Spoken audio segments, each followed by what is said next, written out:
The lifeline for Indian-controlled Kashmir's summer capital Srinagar is Dal Lake. Thousands of people rely on the income that comes from the beauty of this lake.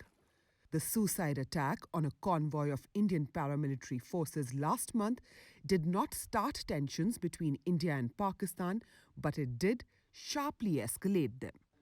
Riaz shows Kashmir through this boat, locally known as Shikara. Shikaras are a part of Kashmiri culture. Riaz is the third generation in his family to continue this tradition. Since I started my business, I've never known what will I earn. I have seen problems in Kashmir over the last 30 to 40 years. Some years it's good, and like this year it's bad. This is now part of our lives. This is a floating market of Srinagar, extremely popular with tourists. Of course, at this point in time, because of the entire tensions, there are very few people here.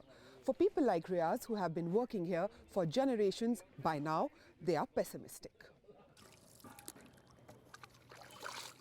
Houseboats that double as hotels are all empty. The last time Kashmir saw reasonably good tourism was 2015. Since then, every year, the visitors have dwindled. Binish Shah runs a popular 7-room homestay. She started the business in 2010. Born and brought up here, Binish says many in Kashmir have given up hope the conflict can be resolved. Long-term solution to the conflict that would of course bring peace to the valley, but I've grown up. I've been listening to the same thing over the years, but now the more I see of it, the more I find that it'll be more distant, the solution. But yes, that would be an ideal solution. Everybody has become over the years skeptical, pessimistic. Since 1947, India and Pakistan have fought wars over the Kashmir Valley. Militancy has kept the state on the edge. For the people of Indian-administered Kashmir, a lack of economic opportunities has led them to become resentful. And until such time the conflict is resolved, the people of Kashmir will be caught between the two nuclear-armed neighbors. The loved ones of those who were on board flight MH370 on March 8, 2014 could never have imagined that 5 years on, they'd have no clearer idea of why the plane apparently ended up beneath the ocean. And to them, that lack of answers is unacceptable. We want the search to continue, and we are trying our best to keep MH370 alive in the minds of everybody here and in the minds of everyone who flies.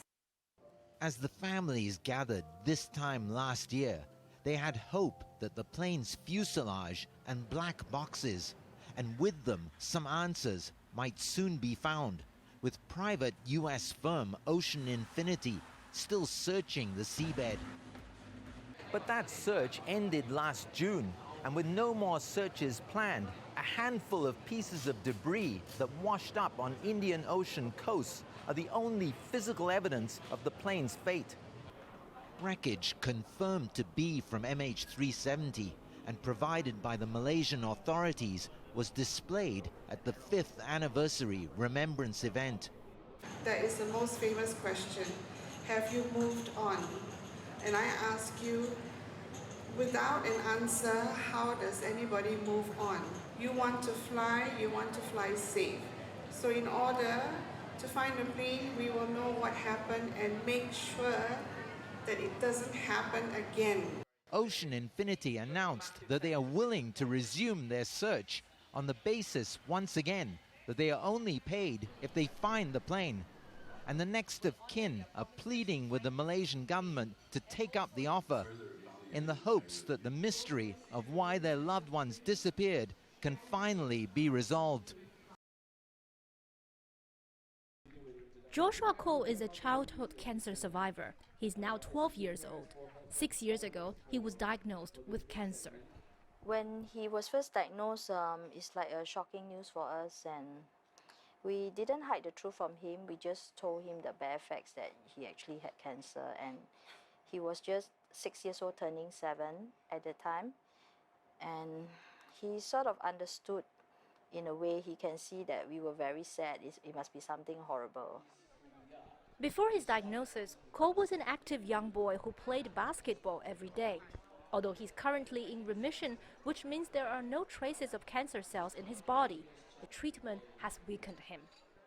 He now has osteoporosis and a slight cataract, so basketball is out of question for the time being. Initially, he didn't want to do treatment, and he kept asking me why me, which I cannot answer him.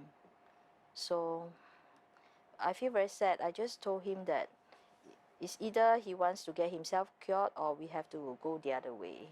But then he understands. He told me he don't want to die. That's the main thing. So he wants to be treated and get well. So it's a very long and hard journey. Cancer treatments are expensive and it takes a toll on the family. But the Coles received help from Viva Foundation, an NGO in Singapore that helps children with cancer. In its latest effort, Viva Foundation announced on March the 2nd that medical institutions from the US, China, and Singapore are joining forces to ramp up cure rates in childhood cancer in Asia. The cross-border alliance will allow participating healthcare institutions in the 3 countries to share resources, expertise, and database. Because most of my son's childhood was spent going... Mrs. Jennifer Yeo is the chairperson for Viva Foundation. She started this NGO because her son was diagnosed with leukemia when he was a child, but was treated successfully in the US. Viva Singapore and Viva China hopes to build the bridge between US and China. US has the high cure rate and the expertise. China has the big numbers. So together we can save many lives. Although Asia has the lowest cancer rates in the world, the mortality rate is the highest. Some doctors also estimate that half of childhood cancer in Asia, especially in rural areas, are undiagnosed. The hope is that with this concerted effort by healthcare institutions, it would help to accelerate the research into childhood cancer. This would arm doctors in the region with more knowledge of the disease and help them devise better treatments in the foreseeable future. South Korea's economic outlook is looking bleak. That's according to experts who say falling semiconductor prices and demand could deal a heavy blow to South Korea's economy. But South Korean companies aren't pushing the panic button just yet. Although stocks have gone up again just from 2 months ago, we only saw reports saying that the South Korean economy could collapse. But that's because we aren't actually seeing the delayed macro effects of what is happening. It's not like the China-US trade conflict will end anytime soon, and the companies are making new products that will increase demand for semiconductors. South Korea depends heavily on semiconductors. The industry makes up some 20% of the country's exports. And despite these negative forecasts and growing competition from China, there are still some positive signs. New technologies like foldable phones and 5G communication are expected to increase demand for semiconductors. And the wave of streaming content and enhanced video resolution could not only stabilize the market, but be a catalyst for growth. I'm here at Seoul National University, one of the most innovative research labs for semiconductors in the entire world. And they tell me they're developing new technology that could change the industry for years to come. Researchers here are working to incorporate new ways to transform the industry, from post-silicon technology to artificial intelligence. Our research center is innovating new technologies that are being used and are mass-produced in the industry. However, South Korea faces another real challenge. Government investments into semiconductor R&D have drastically fallen, making the field less attractive for prospective students. We have cultivated the #1 semiconductor market in the world, and I believe this trend will continue. But if we want to ride this trend, we will have to be able to continue to recruit skilled talents for the semiconductor industry. And for that to happen, there must be foundational policy changes.